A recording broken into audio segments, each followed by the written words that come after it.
entrusted with the responsibility to protect the sovereignty and territorial integrity of the state. Let me assure the nation that with the help and mercies of Allah Almighty and support of people, we will not lose an inch of this sacred land. And from here on, you all shall be contributing to the same cause and great enterprise.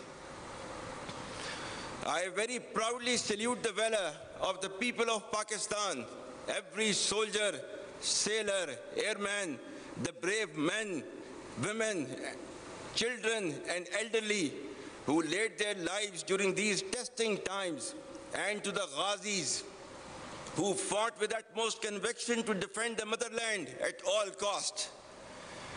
The national leadership, bureaucracy, scholars, scientists, media, academia, and most importantly, the youth deserve rich tribute for standing firmly against aggression.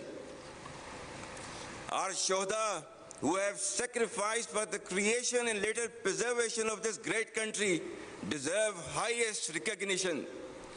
We owe our deepest respect for the martyrs and their families, because of whom we enjoy freedom and independence. You are the heirs of martyrs. Live worthy of their memory. My dear cadets, you should all be absolutely proud of the fact that you are being commissioned in one of the finest armies across the world, which is second to none, respected by all and sundry. This demands your absolute loyalty to Pakistan, to the armed forces, and the sacred task being entrusted onto your shoulders.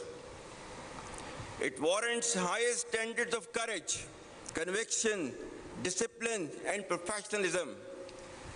It demands your blood and toil and consistent hardship rise up to the expectations of the people of Pakistan and to the standards commensurate to the trust reposed in you.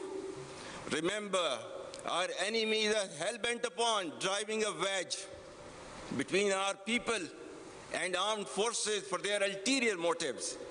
Let me remind them that the bond between the people and armed forces is unshakable.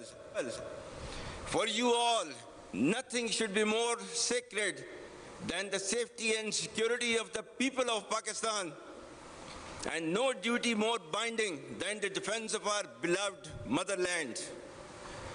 Ladies and gentlemen, the defense doctrine of Pakistan is predicated on credible deterrence and perpetual readiness, encompassing the full spectrum of capabilities. As a professional standing army, our conventional prowess through constant doctrinal and technological evolution has been optimized into a dynamic, integrated, and adaptive force. You should all understand the need for intellectual readiness and technological advancements, embrace innovation, lifelong learning, and adaptability to meet modern threats. The battle-hardened army, which has fought for over 2 decades in the sub-conventional domain, has successfully displayed its capabilities in conventional domain as well by delivering a swift and decisive blow to the adversary. Should a fresh wave of hostilities be triggered, Pakistan would respond much beyond the expectations of the initiators. With diminishing distinction between combat and communication zones, the reach and lethality of our weapon systems will shatter the misconceived immunity of India's geographic vastness. The deeply hurting retributive military and economic losses inflicted will be much beyond the imagination and calculations of the perpetrators of chaos and instability. I advise and firmly caution the Indian military leadership that there is no space for war in a nuclearized environment. Settle the core issues with Pakistan as per the international norms on the basis of equality and mutual respect. We will never be intimidated nor coerced by your rhetoric and shall respond decisively beyond proportions to even a minor provocation without any qualms.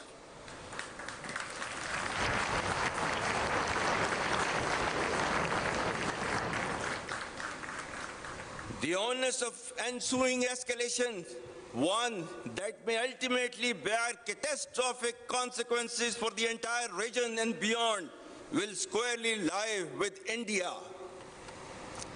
Dear cadets, ladies and gentlemen, the world is witnessing increased fragility and volatility with a discernible shift towards violence as an instrument for attaining political objectives. Amidst the chaos, Pakistan has successfully emerged as a net regional stabilizer in our region. Our relations with key global and regional powers, particularly Muslim countries, have further strengthened. Pakistan has persistently proven to be a key contributor towards peace and stability in the region and beyond. Our armed forces contribute immensely to United Nations peacekeeping missions across the globe.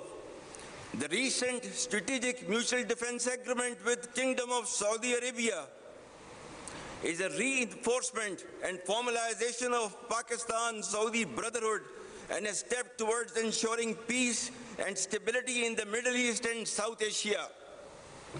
For people and armed forces of Pakistan, it's a moment of unique pride to reaffirm our faithful commitment to defense of Harman Sharifan, as eternalized by the sublime words of Allama Iqbal, एक हो मुस्लिम हरम की पासबानी के लिए नील के साहिल से लेकर ताबखा के Kashgar.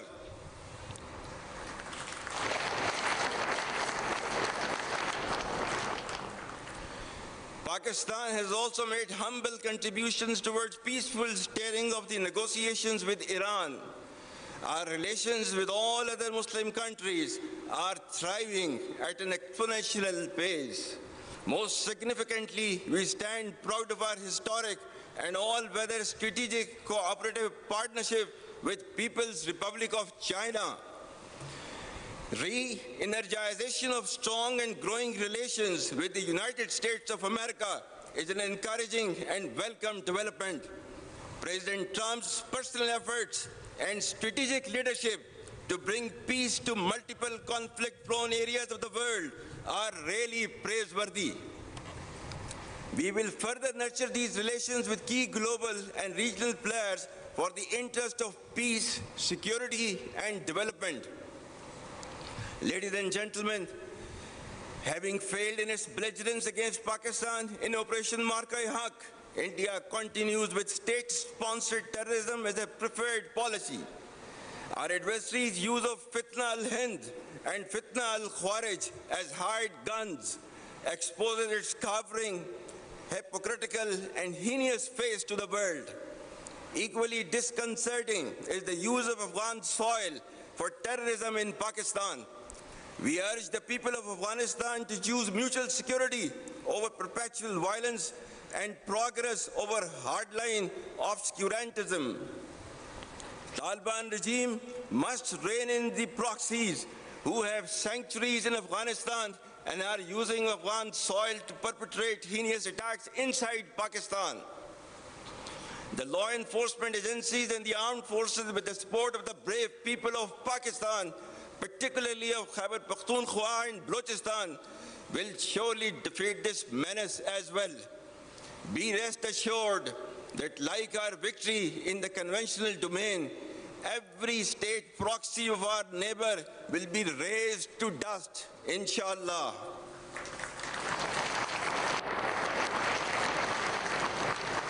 Like we stood firm against a much larger adversary, we shall persevere and never bow before a handful of misguided terrorists having perverted interpretation of Islam.